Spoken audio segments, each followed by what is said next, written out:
Hey, you. Yes, you. Hey, y'all. Listen, welcome to Jesus and the whole lot of coffee. Welcome. Hello, hello, hello. Hello, hello, hello. Good morning. Good morning. Good morning to you. Happy Saturday. Listen. Oh my goodness. How y'all feeling? How y'all doing? You feeling good? Y'all, I got my Cool Run. This is my vacation shirt. I like to wear this when I go on a cruise or I'm at a beach somewhere. It's my Cool Running shirt. Y'all remember that movie? Feel the rhythm, feel the rhyme. Look out, it's Boston time. Y'all remember that movie? Okay. Yeah, I don't remember the movie. Yeah, we know if you remember the movie. Because listen, y'all, I love this shirt. I brought my yellow glasses because I feel like we need to bring some light to your Saturday. I want to bring a little light to your Saturday. So I hope you feel it. I hope you feel it. Listen, always remember, can you do me a favor? Can you like? Can you share? And can you subscribe? Tell a cousin them, a friend them, that this bald-headed man is on my screen talking about Jesus and a whole lot of coffee. I love when you guys share the things and tell me that you shared it or you shared it with a cousin them. I like that, y'all, because when you share this with me, subscribe to my YouTube channel. Keep following my channel because I'm going to eventually move to my own Facebook page for Jesus and a whole lot of coffee. But right now, I'm just sharing on my main page. So can you do that for me? And also, friends, share your thoughts. Put it in the comment section. I love when you talk back to me because I do talk back to you. So I love when you put a little comments in there, when you put a little, a little Discord or conversation. I like it. And another thing that I am starting in this season of Jesus and a Whole Lot of Coffee is I call them joyful moments. We used to do it in the old school church where you did a testimony service. Listen, you talked about the goodness of the Lord, and you also talked about your trials, your tribulations, what you did last night, what you ate at dinner. But still, I want to hear it. So put your joyful moments in the comment section. I want to hear about how God has brought you through, how you're still overcoming, how you overcame this. I want to hear your joyful moments. Also, I also want to hear the things that you're still trying to overcome. If you don't want to put it in the comment section, please send it to my message. I will pray with you. I will agree with you, and I will come into agreement knowing that you can get through anything. We're going to overcome together because we got this, y'all. So make sure in the comment section you put in some joyful moments and some things that we can celebrate with you here at the Coffee Bean community. I want you to be a part of us and celebrate with us. Okay? Okay, you promised me. You promised. All right. Let's jump into the cup of the week. And I got to give a shout out to Thomas Gaddis. Thomas. Thank you, Thomas. Me and Thomas have known each other for so long. We went to high school together. And I just celebrate a good friend. He's a good person, good human, and an amazing fashion guru, designer. If you need some stuff done, he might get mad at me for saying that. But if you need some things done, pay top dollar now because he's worth it. He is amazing. So go and follow Thomas Gaddis.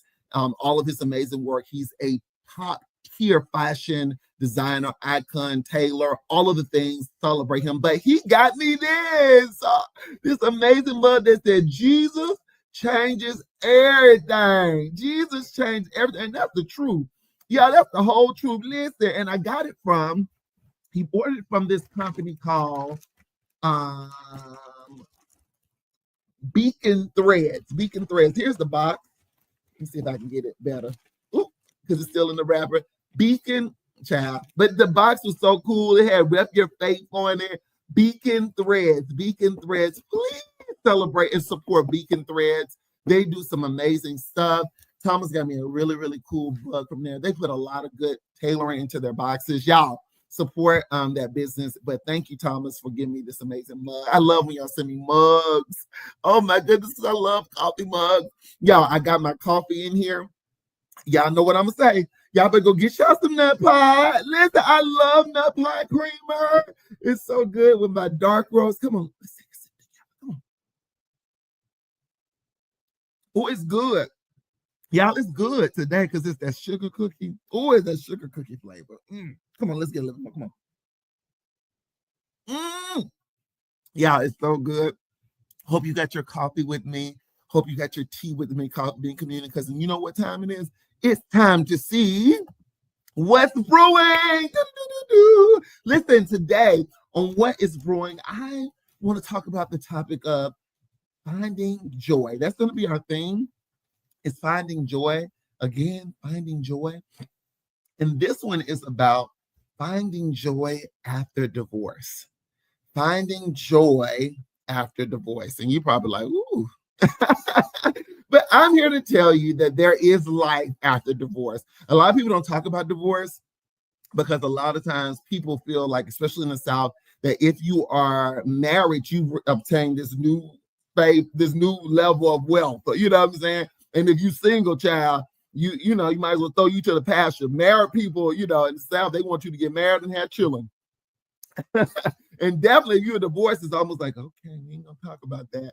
But people who are divorced understand and hear me that when you're walking through divorce, it is a tough experience, but it is an experience that you can get through. And I'm here to tell you as a living testimony that there is life after divorce and that you can find joy after divorce. Now, I believe in marriage. I believe in love. I do. I'm not one of those. I do believe in it. I believe in finding your boo and your babe, but I also believe in the joy of singleness. Come on, thanks in the back. Come on, come on. I believe in the joy of singleness because there is joy in singleness. I'll talk about that another time, but there is joy in singleness and taking time to really repair on you and getting yourself ready for that next lover or boo, or getting yourself, even more importantly, prepared for you. We'll talk about that another time. But today we're going to talk about finding joy after divorce. Now, listen, I was divorced in 2021. And y'all, it had me busted, disgusted, and all those things. I was also going through grief. So it was a lot of things. My dad had died in 2020. And then I didn't do anything, didn't grieve, didn't do all the work. And then I got divorced at the end of that year. And though it was a quick marriage, we was married for like a day, but though it was a quick marriage, the pain and the sting of it still hit so hard because I think a lot of people who have been through divorce feel like a failure. You feel like you have failed, and I felt like a failure. And I felt so alone because I was alone. Nobody in my family had ever been divorced. And so I literally had to walk through this alone. And y'all, I would not recommend it. I was trying to be GI, man, don't do that to yourself. So the first thing that I would say as you're finding joy after divorce is, first, it's the part where it's just like grief. Divorce is like grief, right? So the first thing that you have to really do is accept the loss, okay? And why I say divorce is like grief, because it's the death of a marriage. It's the death of something. And the harder part about divorce is that dead person, that death, you still have to see. You still have to see them live their life without you. Ain't that something? So it's a little bit harder, whereas when you are just grieving, they're gone. So it kind of takes away out of sight, out of mind. But when you're dealing with divorce, you still see that person living, acting like life is good, and you might be still sad. So it's still a hard juxtapose of somebody who's just dealing. So the first thing I would say is because this is not a one-trick pony. So I'm just giving you some things that I have dealt with. So what I did first was I had to accept that I was divorced and that I was dealing with divorce, right? And that was me taking the time to really go to therapy. And one of the things that my therapist told me, she said that you will find love again, you will, or you will find something after this, like, because I felt like it was over, I ain't gonna find nobody else. And she reassured me that you will, but you have to take the necessary steps to get over it and get to the next step. And I took this advice, but another thing that helped me was I was talking to a friend. And this friend, hey, Gary, his name is Gary Stallings. Gary gave me some good advice. And this is why I say acceptance is so important. As I accepted that I had dealt with divorce and that my marriage was over, I had to then start to, the second one is to heal. So I accepted it, dealt with that pain, and then I had to start the process of healing, which healing, I believe, sometimes can be the longest or the shortest. It depends on how, people heal. But for me, it took a minute. It took about two to 3 years. But my friend Gary gave me this advice. He said he gave me the analogy of his mom and how his mom had just had surgery. And she was taking the time to just literally sit at home, not do much, but she felt like it was just making her so, stir crazy, because she was like, she's so used to getting up and moving and doing things. But when she went back to the doctor said, thank you so much for just taking care of the injury, because we want to make sure that as you're healing, you heal properly. Because if you don't heal properly, it will heal wrong. It will heal improperly, which will cause even more lasting effects. So that's what I had to really start doing, is making sure that I took time to heal, but I wanted to heal properly.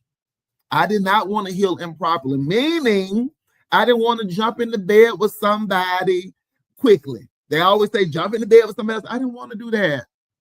That wasn't going to help me, because that was going to cause another person into my mess, who may be ready for something, but I knew I wasn't. So I wasn't going to jump into the bed with somebody that quickly.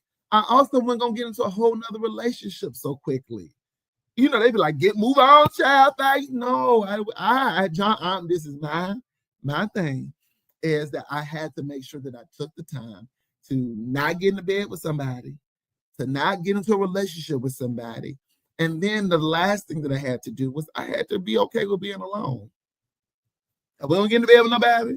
I went in be in a relationship, and I had to be okay with being alone.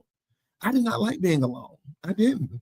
I didn't. It was so hard to be alone. And what a lot of people who are married don't understand is that, what I'm saying, they so used to being with somebody, but when you are single or going through divorce, you by yourself in your house with your thoughts, with yourself. You know what I'm saying? It's hard to go out to dinner by yourself. Sometimes when you first start, it's hard to do things alone when you're used to partnership, right? That's why I say it's hard. But I had to settle in with saying, hey, it's okay to be alone. In this season, it is okay to be alone. And so I did the things I needed to do. I went on that date by myself.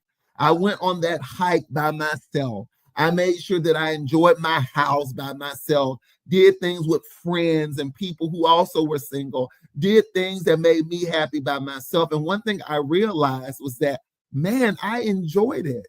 I enjoyed being with me. I enjoyed hanging with my friends. I enjoyed celebrating me and finding joy in the things that used to make me happy. Because one thing I realized when I was married, I was losing me. I was losing me and the things that made me me. So in that place of isolation, in that place of aloneness, I was able to find what brought me joy, what was good for me. And that was the most greatest gift that I would say I needed, was finding me again. So it was after I accepted it, after I took some time to really heal properly, the third thing that I did after finding joy, was I celebrated me. And over how I overcame it. I celebrated all of the strength that it took to walk through this along with God. I celebrated building good friendships with other single friends and doing fun trips and hanging out with my mommy, who is newly single as well, and making great memories with her. I celebrated those moments because I missed out on a lot of it, right? I missed out on a lot of, not saying that when you were married, you do miss out on that. I'm not saying that. I'm saying that I was able to celebrate those times that I may have taken for granted when I was married or then I had a partner. So I was able to celebrate those times again. I was able to celebrate me. I was able to find me. So after finding joy in me, I was able to get joy back. And it wasn't overnight. It wasn't one day. It took time. For some people, it won't. Some people, 3 months, 1 year. It took me 2 years. And so I'm telling you, however long it takes you, heal properly, accept the thing that happened, what you did wrong, what they did wrong, how the relationship, malfunction, and what you want to do differently. Take that time to accept that. Thirdly, is find you again. Celebrate being alone and doing the things that make you happy. Go hang out with those friends who are single as well. Join a fitness group. Do those things. Find you again and find that joy within yourself again. And I promise you, as you keep putting that into motion, you'll find joy. Even if it's like a flicker at first, eventually it'll be a big bright light. And listen, y'all, this is not a fixed formula. This ain't like a 1, 2, 3 step. This is just what happened and worked for me. Find what works for you too. I invite you to, and I actually invite you to give me more pointers because I'm still walking through divorce. I'm walking through life after, right? You know what I'm saying? It's still moments where I still be like, man, I really miss it or I miss this or relationship, but I'm still trying to find new ways and new things. And so together we'll overcome it. But I do know that there is joy after it. I do know that now. Finally, I know that there is joy after divorce. I do. And so I invite you to, especially somebody who's just experiencing it. First off, I want to say, I see you. I see you. You're not alone. You have a community here of people who are other divorcees, or other people who are going through divorce. Listen, you are not alone. And here's what I want you to really lean into. You're not a failure. It didn't work. It just didn't work. And you will get through it. You will overcome it. And I always like to say this. God loves you. God loves you. Okay? So we gonna get through it together. Okay? Okay. All right. I really hope that for you as you're walking through and finding joy after divorce. I believe that for you. Okay? Together, we gonna get through it. All right. Now going into, I always like to pour me another cup. These are some of my favorite snacks right now, y'all. Last week, I did some things that we need to get rid of in 2025. These are things I think we need more of. And yes, some of them is some big bag snacks, but a lot of them are healthy. But these are my favorite snacks. I want y'all just to join in and add in the comments. My first one are these. Y'all, I love these so much. I love these down. Like, let me tell you one thing about a Gusher. A Gusher will save your life. You hear me? And don't put it in the freezer. Huh? Where my fellow big bags? Put it in that freezer and just eat on it. It'll chill your spirit. Huh? It'll chill your spirit, make you feel better. Make you feel better. Huh?